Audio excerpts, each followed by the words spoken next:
Assalamualaikum warahmatullahi wabarakatuh. Selamat pagi anak-anak. Semoga kalian sehat dan bahagia untuk belajar di rumah. Hari ini Memris menjelaskan tentang bahasa Indonesia menuliskan kalimat saran. Tema 4 subtema 1 kelas 3. Menuliskan kalimat saran. Kalimat saran itu sendiri adalah kalimat yang berisi saran atau anjuran untuk dipertimbangkan. Kalimat saran dapat disampaikan secara lisan atau tulisan. Kalimat saran yang disampaikan secara lisan ini sering kalian jumpai, sering kalian dapatkan dari orang-orang di sekitar kalian.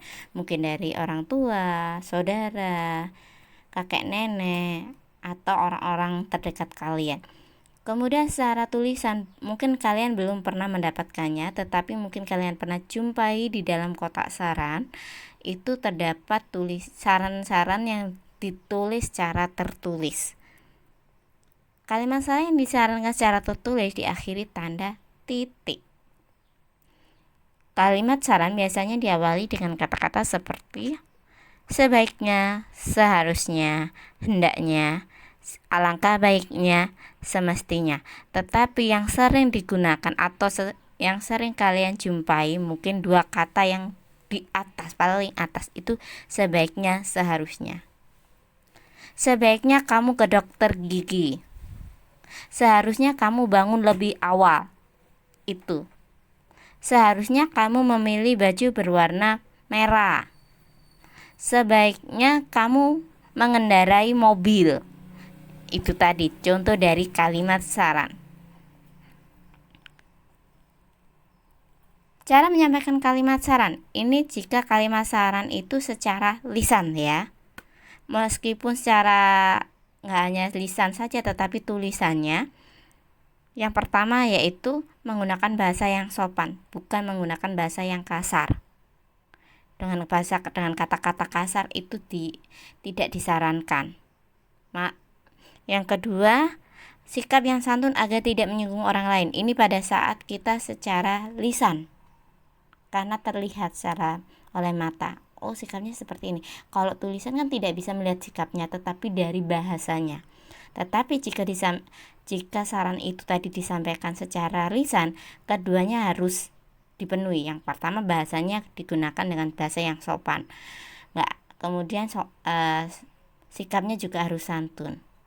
Kalau kalian ngasih saran dengan bahasa yang kasar, terus bentak-bentak, orang yang diberi saran sakit hati enggak?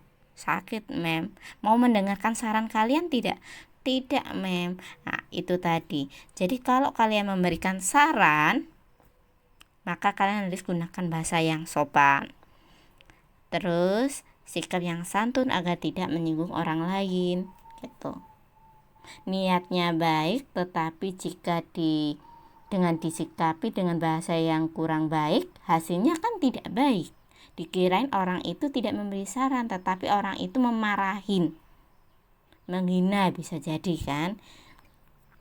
Kalau memang niatnya baik, disampaikan dengan bahasa yang baik, dengan sikap yang baik. Oke anak-anak, itu tadi cara menyampaikan kalimat saran. Kemudian contoh kalimat saran dari permasalahan berikut. Ini permasalahan yang sering kalian jumpai. Nah, permasalahannya tanaman Fitri banyak yang mati karena tidak pernah disiram air dan diberi pupuk. Bagaimana kalian memberi sarannya? Sebaiknya Fitri menyiram dan memberi pupuk tanaman secara teratur. Ini permasalahannya apa tadi? Permasalahannya tanaman Fitri banyak yang mati karena nggak pernah disiramin. Sarannya gimana? Ya, sebaiknya Fitri menyirami dan memberi pupuk tanaman secara teratur agar tanamannya tumbuh subur. Kemudian permasalahan kedua, hari ini Ferdi bangun kesiangan. Siapa yang hari ini bangunnya kesiangan seperti Ferdi? Saya mem. Waduh, banyak ya yang bangun siang. Iya mem, karena sekolah di rumah ya. Tapi ada yang sudah jam 7 sudah siap untuk belajar di rumah. Oke, sarannya bagaimana untuk yang bangun kesiangan? Sarannya seharusnya Ferdi tidur lebih awal sehingga tidak bangun kesiangan. Itu juga dengan saran untuk kalian yang sekarang baru yang hobinya bangun kesiangan. Jangan main game terus sampai lupa jam. Waktunya tidur main game terus itu ya. Siapa yang di rumah sering main game, itu juga tidak baik. Seharusnya diatur jadwalnya. Oke, jadwal main gamenya dari jam berapa sampai jam berapa. Itu tadi. Oke, untuk penulisan kalimat saran sudah cukup jelas ya anak-anak. Jika kurang jelas bisa ditanyakan nanti pada saat Google Meet. Dan Memrilis akhiri. Wassalamualaikum warahmatullahi wabarakatuh.